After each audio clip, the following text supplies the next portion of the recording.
Let's start. My name is Bogdan Kravtsov.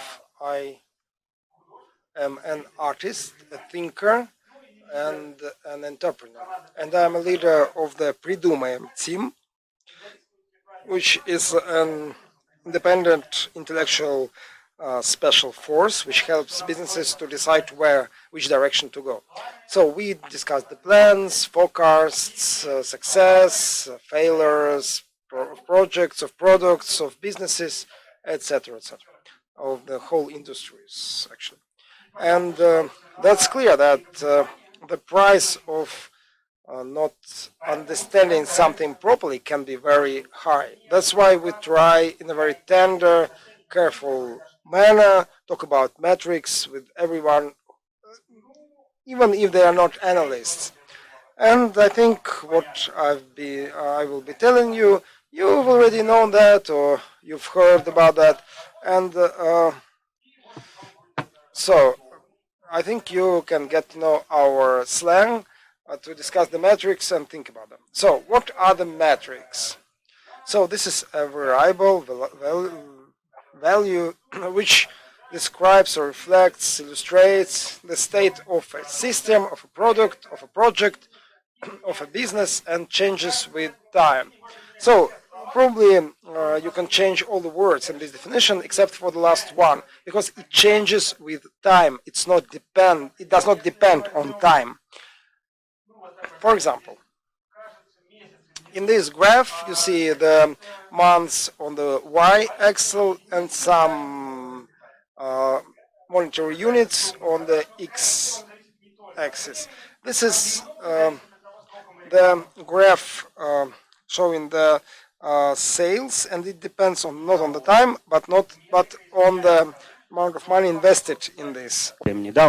So the metric changes with time, but it does not depend on time. So there are some seasonal fluctuations, but this is only one basis for the change. So in principle, these two graphs can be drawn in one panel. I just propose you to have a look at it for a couple of seconds and think, what are the red flags which flash in your mind when you look at it? Which questions you would like to ask someone who proposes you to have a look at this graph? So each should hold his lamps or his red flags by him. So we will discuss it later, but I will tell you a little more about my red flags. Okay? But let's go on. So metric, well, I was talking about any system, basically weather, cars, jets, all are the systems, and their status or condition can be characterized with metrics, height, velocity. But about the business metrics, I'd like them to be important, relative, measurable, sensitive. But what does that mean, all these words? You might joke that the importance is relative. Well, but this is not a joke. This is really relative. In some projects, one thing is important, and another thing in other projects. And I think the most important are the ones that can be coordinated with your optimized indicators. So what is relative? Relative is something which is not absolute. So if you just say that, okay, you have this turnover or so many users, so these numbers will not tell us anything about whether your business is healthy or not. It's easier to work with relative metrics like conversion, share in the turnover of first purchases, quantity, share of sessions which been ended by crash. If you just say, well, last month 18 sessions crashed, is that good or bad? But if we know that it's 50% of total 36 sessions, then it's quite sensitive. Measurable is something that you can depict in a graph like this, and also we can directly read it from some instruments, count with abacus, or calculate based on some formulas. Yeah. So, does anyone want to explain me what is sensitive? Nobody wants. Okay, sensitive is something responding with its changes to the changes in the system, and it responds to significant changes in the system. And it would be good if it does not change when the changes in the system are insignificant. Let's go on. Okay, I've been well. When I was in the university, they told me that that science not only wants to find something out, but to find out like where does it take data from, how does it make its conclusions, and why is it sure that they are right. In our case, it can be confidence interval or probability of occurrence of an event or something like that. So how sure are we that this metric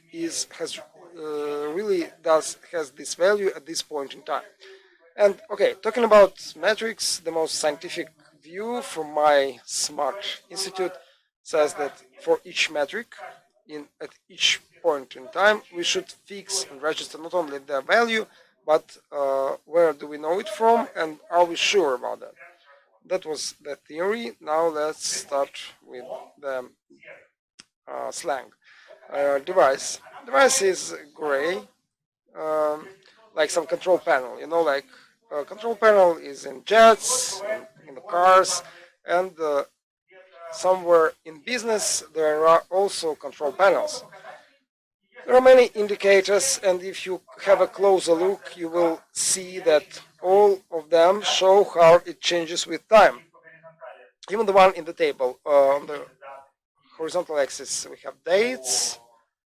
On vertical axis, also something, and some values in the cell. So this is a control panel.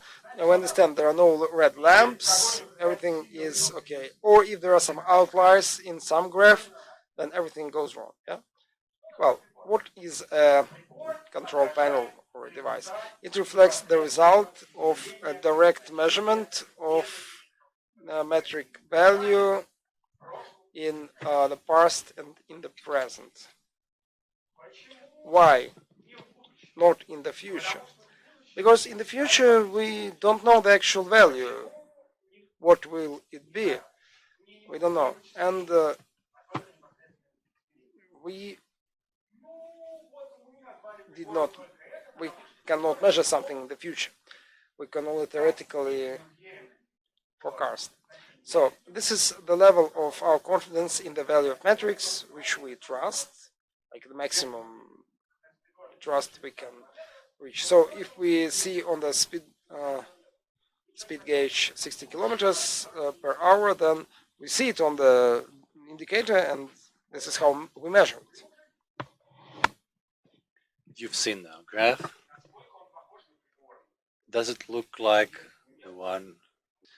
But we need to adjust it so it will look like a control panel or gadget.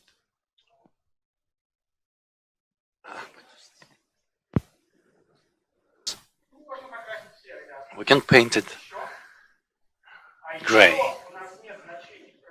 We don't have any numbers in the periods, but October, November, December have not started, and others haven't come. So we cannot call them as the proper. So we saw some control panels in November, in March. Well, the readings of the control panels are supposed to be absolutely reliable, but that's not true because the speedometer may break down. Secondly, it may have some margin of error. They may be running late, not entirely precise. And some guys may work with a lag, or we can, for example, mix the picks up the scale. Or for example, it shows the miles. It's fine if it's 80, but we'll see what comes next. If the camera, speed camera, is not coming my way, I may speed up to 90. But you need to be able to work with this control panel, and we may misinterpret its figures, misjudge it. Clearly, it's like a Geiger's count. It catches the figure. This is the quantum of data. Everything else we do is not the real control panel, but a lens or a filter that we put on if we try to sum up something and discredit. This is another margin of error. I have modeled an example that everybody has in their head. We have the amount, the figures of sales, figures for April and May. And may look like the business figure is going down because it's the monthly scale. If we look at the months, it turned out that there are 9 weekends on days off, and in May there are 13 of them. So if we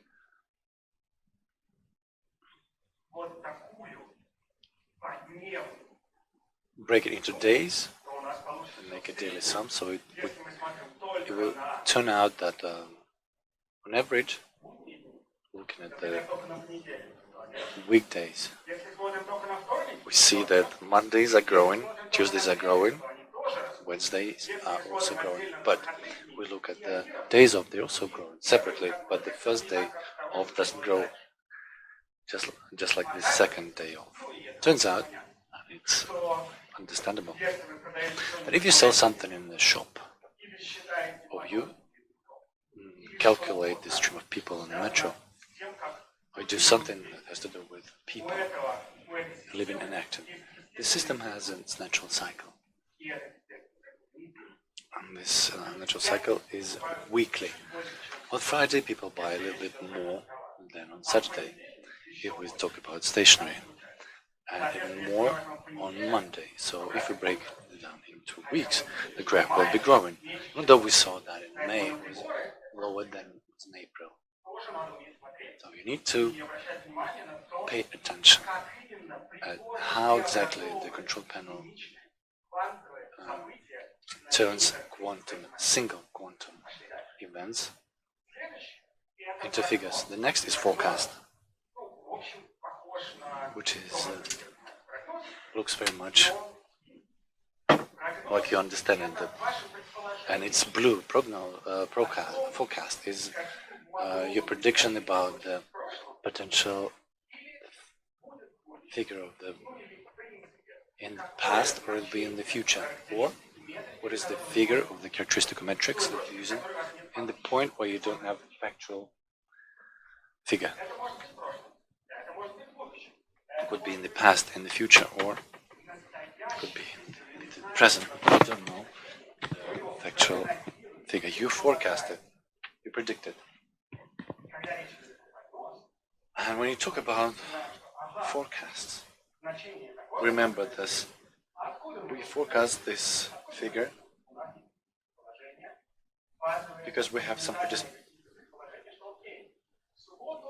preconditions and forecast.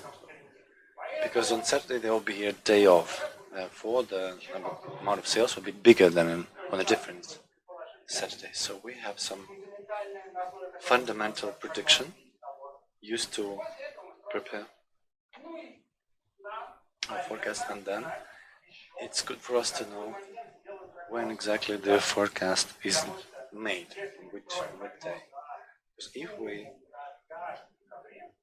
forecast the amount of sales in November, we'll have a different figure in September, in October, and so on.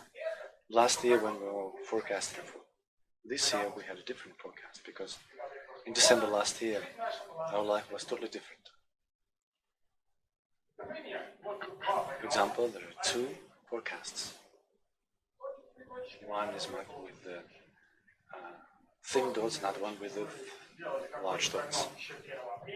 The thin dots forecast dates to the 1st of April. Simple model extrapolated until April, until December. When May came, we received actual knowledge about what things are, and we prolonged it. So when it was the end of May, between these forecasts, we found ourselves. So we want to know about the forecast. What metrics, figures we predict? What figures do we use to predict it, and when exactly this forecast was made? When you teach or adjust the forecast model, you should save all the previous forecast. You better keep all this data to understand when your forecast model will show factual values. So comparing your forecast with facts a posteriori, post factum, helps to improve your forecast model. Next is the plan. Plan is a value of metrics, and this is green. Plan is similar to what people understand plan. It's a sequence of actions. I'm planning that for the marketing budget in April will be this much. This much will go to contact VK, or that much will be allocated to Facebook, and that much to Instagram. This is an action that I'm going to do.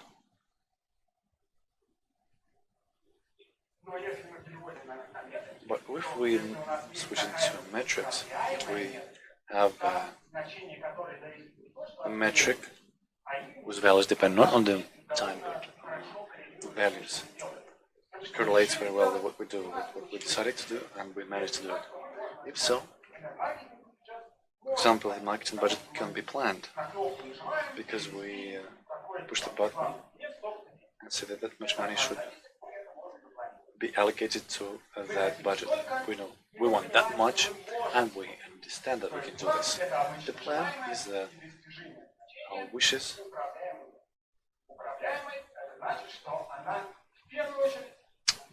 related to the metrics.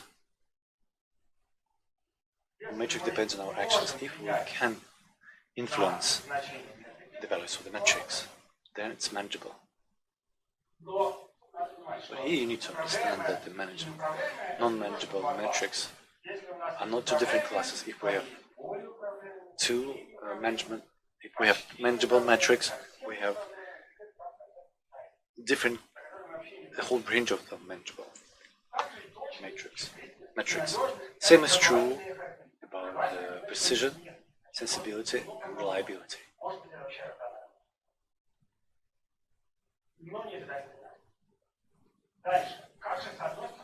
How to relate the plan and the forecast? Very often we hear from the clients that they're planning to have that much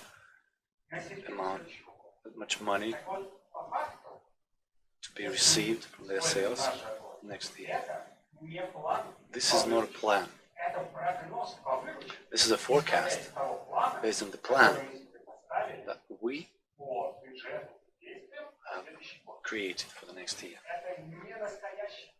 It's not a real plan if you're planning a non-manageable metric.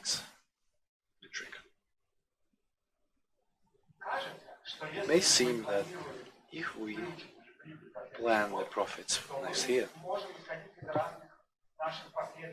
we may be based on different sequences. We may save on marketing, and here we may not save, we don't want to save, and put all our budget into Google AdWords. Depending on this, we'll have different plans and sequences on which we can base different forecasts for profits the next year.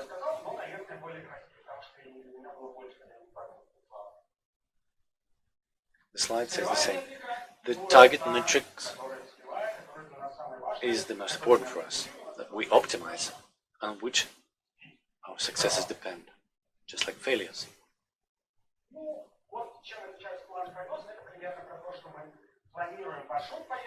For example, we're planning our route, and we forecast the ETA based on this route we have planned. Maybe it will be a traffic jam. Maybe it will take us more time. If something good happens, I know what may happen if you're driving a car. Still, we're planning our route, and we'll have different forecasts of the ETA. But the factual time will probably be different from all the forecasts. And the last is red. It's some trigger value, trigger event, when something happened and we start doing something else. For example, the motor started working. There's a noise in the engine and we stop the car, or something like that.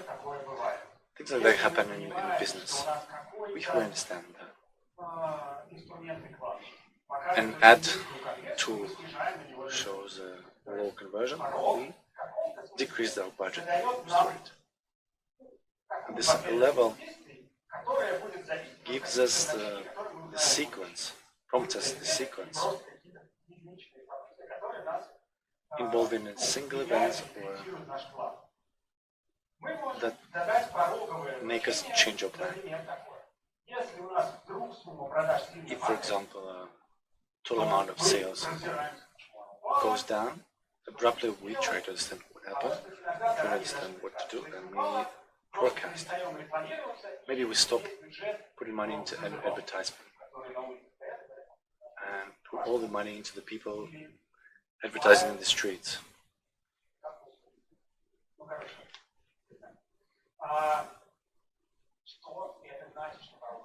What does it mean?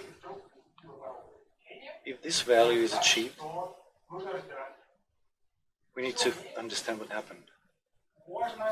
This critical value.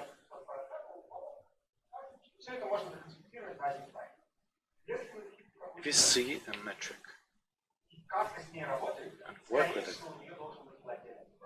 it must have an owner who all affects it, influences, whose actions influence it the most, or the guy whose actions depend on this metric. Most of it may happen that this is the project manager or system engineer, or the business owner who tracks the business figures and then decides whether to stop or continue the project. So you have a metric. It's very convenient when it has an owner who understands what's happening with it, who's ready when the metric is out of the certain range, up or down. Maybe you're selling too good, selling your sales skyrocket. You need to do something to understand how to increase them further. So this guy looks at the control panel and adjusts forecasts. He tries to be in factual values, to keep to factual values. If you can go up, good for you.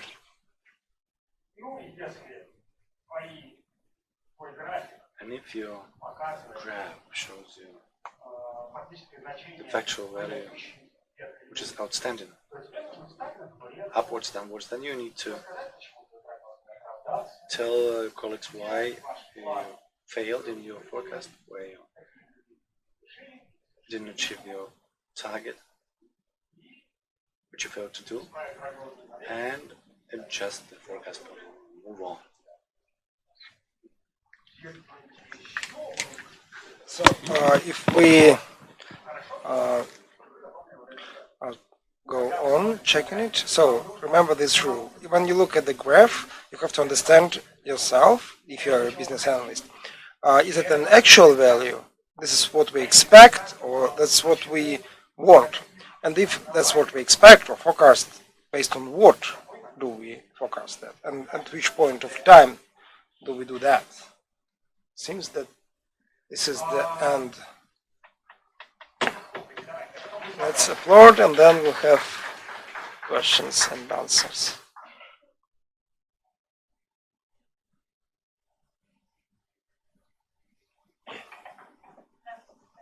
Thank you for your presentation. My name is Alexandra. Thank you for the compliment. You were saying something about the metric owner, like in singular. But if the business is big, they have target metrics, they are big, and they might have several owners. I mean, the people who can influence the indicators of this metric. So, in this case, so what shall we do in this case? How shall we read them? What shall we do if they have different opinions and these opinions are in conflict?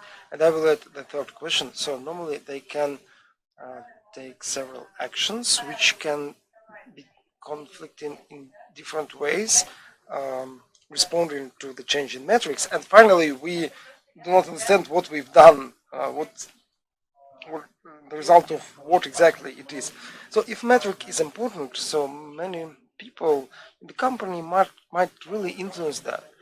Regarding the single owner of the metrics, well, this is, yes.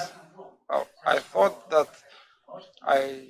about putting it in plural or in singular. Okay, this is not about an individual person, but about the role in the company. And if you have a metric where there are two roles responsible for that, and then you have one role, one extra role which you don't need. And the second point is that your system of metrics is not structured well. So your metrics should be separated into multipliers or other components, so that different roles are responsible for different metrics. So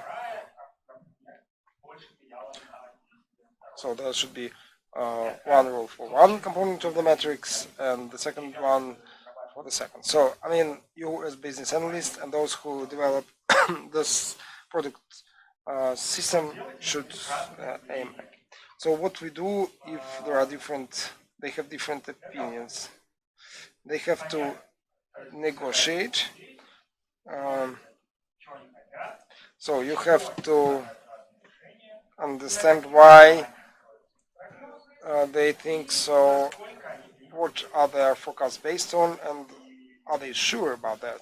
And you try to find some solution which will suit both guys.